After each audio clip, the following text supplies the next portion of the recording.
The Near East at the end of the 11th century.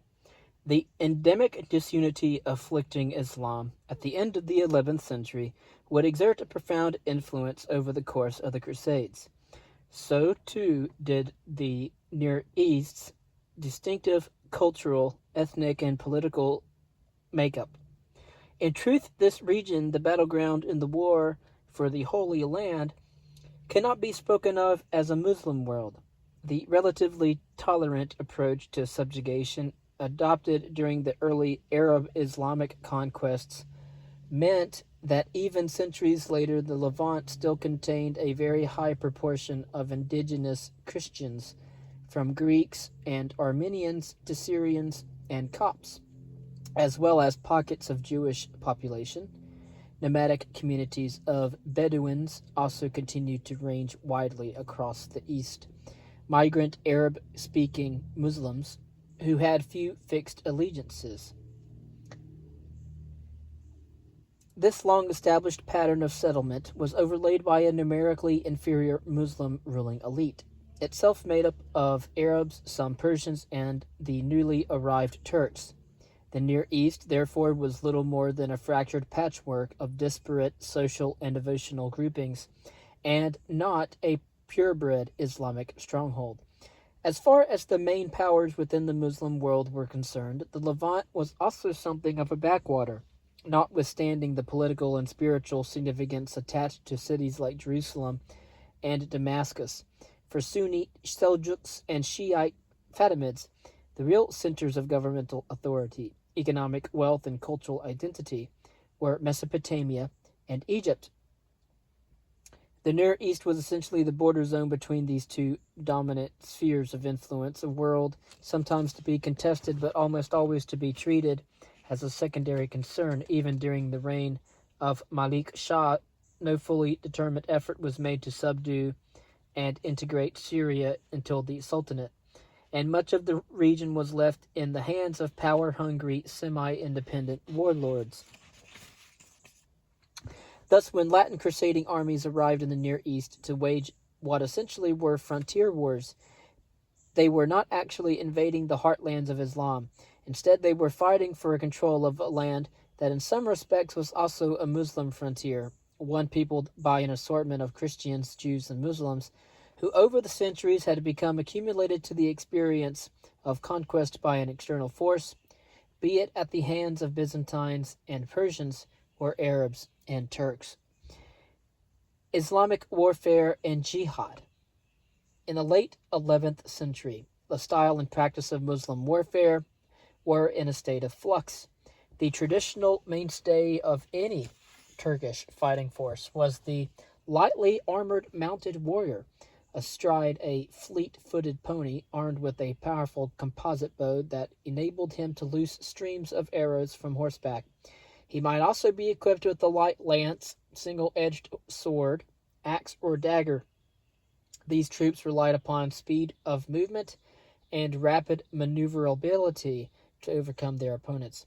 The Turks classically employed two main tactics: encirclement, whereby an enemy was surrounded from all sides by a fast-moving, swirling mass of mounted warriors bombarded with ceaseless volleys of arrows, and feigned retreat, the technique of turning tail in battle in the hope of prompting an opponent to give fevered chase, the indiscipline of which would break their formation and leave them vulnerable to a sudden counterattack.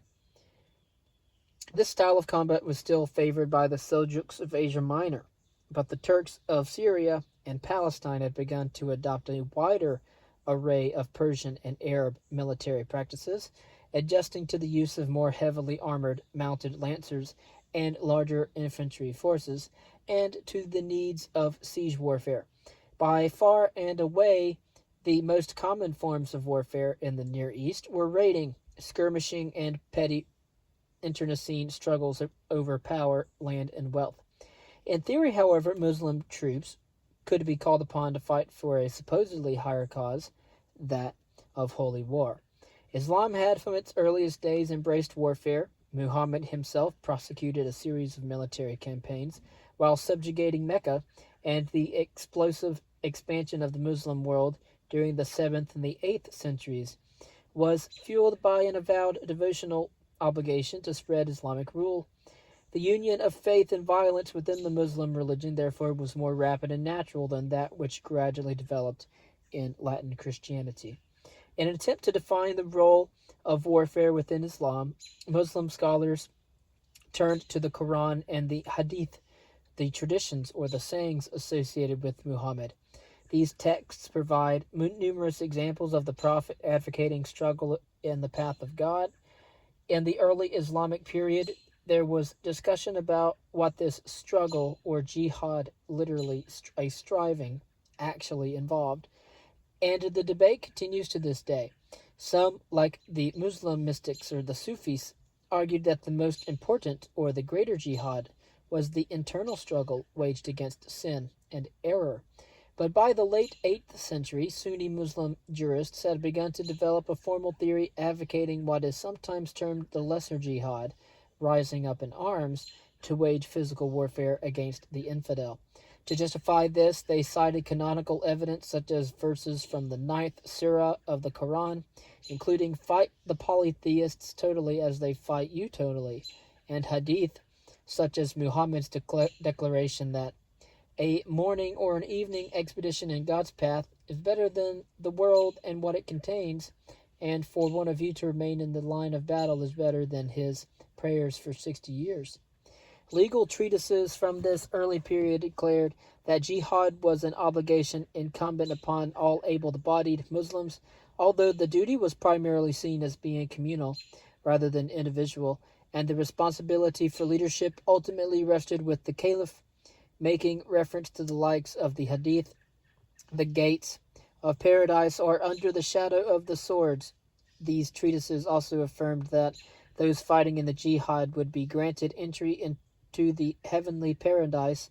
Jurists posited a formal division of the world into two spheres: the Dar al-Islam, or the House of Peace, the area within which Muslim rule and law prevailed, and the Dar al-Harb, or House of War, the rest of the world. The express purpose of the jihad was to wage a relentless holy war in the Dar al-Harb, or the House of War, until such time as all mankind had accepted Islam or submitted to Muslim rule entirely. No permanent peace treaties with non-Muslim enemies were permissible, and any temporary truces could last no more than 10 years. As the centuries passed, however, the driving impulse towards expansion encoded in this classical theory of jihad was gradually eroded. Arab tribesmen began to settle into more sedentary lifestyles and to trade with non-Muslims such as the Byzantines. Holy wars against the likes of Christians continued, but they became far more sporadic and often were promoted and prosecuted by Muslim emirs without caliphal endorsement. By the 11th century, the rulers of Sunni Baghdad were far more interested in using jihad to promote Islamic orthodoxy by battling heretic Shiites than they were in launching holy wars against Christendom. The suggestion that Islam should engage in an unending struggle to enlarge its borders and subjugate non-Muslims held little currency. So too did the idea of unifying in defense of the Islamic faith in its territories. When the Christian Crusades began, the ideological impulse of devotional warfare thus lay dormant within the body of Islam, but the essential framework remained in place. Islam and Christian Europe on the eve of the Crusades. A charged and vexatious question remains: did the Muslim world provoke the Crusades, or were these Latin holy wars acts of aggression? The fundamental inquiry requires an assessment of the overall degree of threat posed on the Christian West by Islam in the 11th century. In one verse, Muslims were pressing on the borders of Europe. To the east, Asia Minor had served for generations as a battleground between Islam and the Byzantine Empire, and Muslim armies had made repeated attempts to conquer Christendom's greatest metropolis, Constantinople. To the southwest, Muslims continued to rule vast tracts of the Iberian Peninsula and might one day push north again beyond the Pyrenees. In reality, however, Europe was by no means engaged in an urgent struggle for survival on the eve of the Crusades. No coherent pan-Mediterranean onslaught threatened because although the Moors in Iberia and the Turks in Asia Minor shared a common religious heritage, they were never united in one purpose. In fact, after the first forceful surge of Islamic expansion, the interaction between neighboring Christians and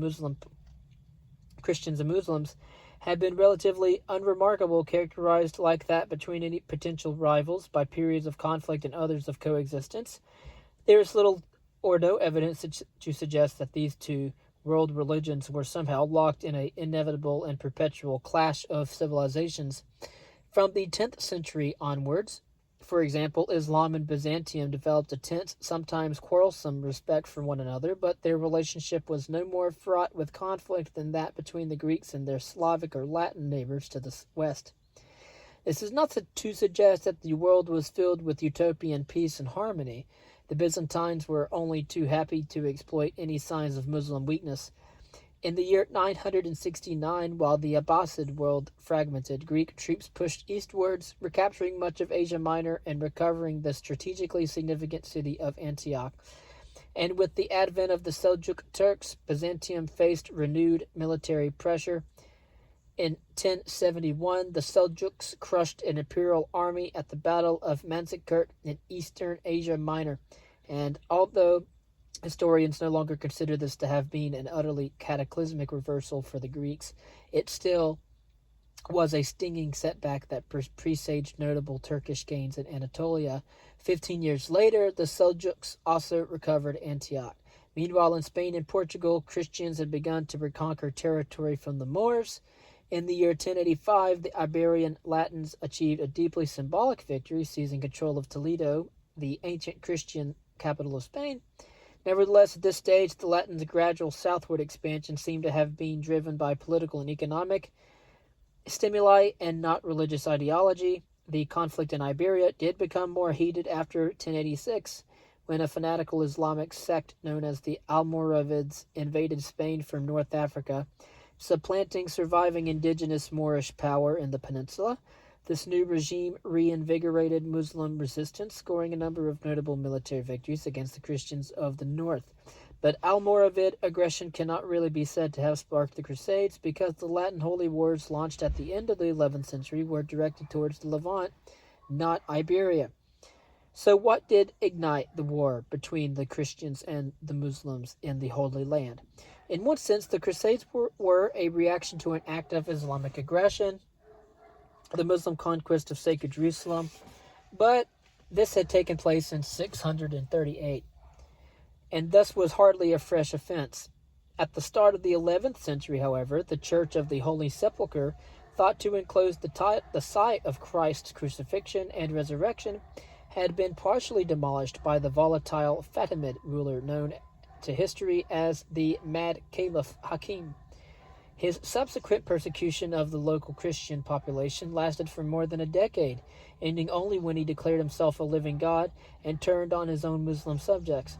Tensions also seems to have been running high in the year 1027, when Muslims reportedly threw stones into the compound of the Holy Sepulchre. More recently, however, Latin Christians attempting to make devotional pilgrimages to the Levant, of whom there continued to be many, reported some difficulties in visiting the holy places, and spread stories of Eastern Christian repression in Muslim Palestine. Two Arabic accounts offer important but divergent insights into these issues. Ibn al-Arabi, a Spanish Muslim pilgrim who set out for the Holy Land in the year 1092, described Jerusalem as a thriving center of religious devotion for the Muslims, the Christians, and the Jews alike. He noted that Christians were permitted to keep their churches in good state of repair, and gave no hint that pilgrims, be they Greek or Latin, were suffering abuse or interference. By contrast, the mid-12th century Aleppan chronicler Al-Azimi wrote that the people of the Syrian ports prevented Frankish and Byzantine pilgrims from crossing to Jerusalem. Those of them who survived spread the news about to their country, so they prepared themselves for military invasion. Clearly, Al-Azimi at least believed that Muslim attacks triggered the Crusades. In fact, on the basis of all the surviving evidence, the case could be argued in either direction. By 1095, Muslims and Christians had been waging war against one another for centuries. No matter how far it was in the past, Islam undoubtedly had seized Christian territory, including Jerusalem, and Christians living in and visiting the Holy Land may have been subjected to persecution. On the other hand, the imminent or immediate context in which the Crusades were launched gave no actual obvious clue that a titanic transitional war of religion was either imminent nor inevitable. Islam was not about to initiate a grand offensive against the West, nor were the Muslim rulers of the Near East engaging in acts akin to ethnic cleansing or subjecting religious minority groups to widespread and sustained oppression. There may at times have been little love lost between Christian and Muslim neighbors, and perhaps there were outbreaks of intolerance and some violence here and there in the Levant. But there was in truth little to distinguish all of this from the endemic political, military, and social struggles that were occurring during the age.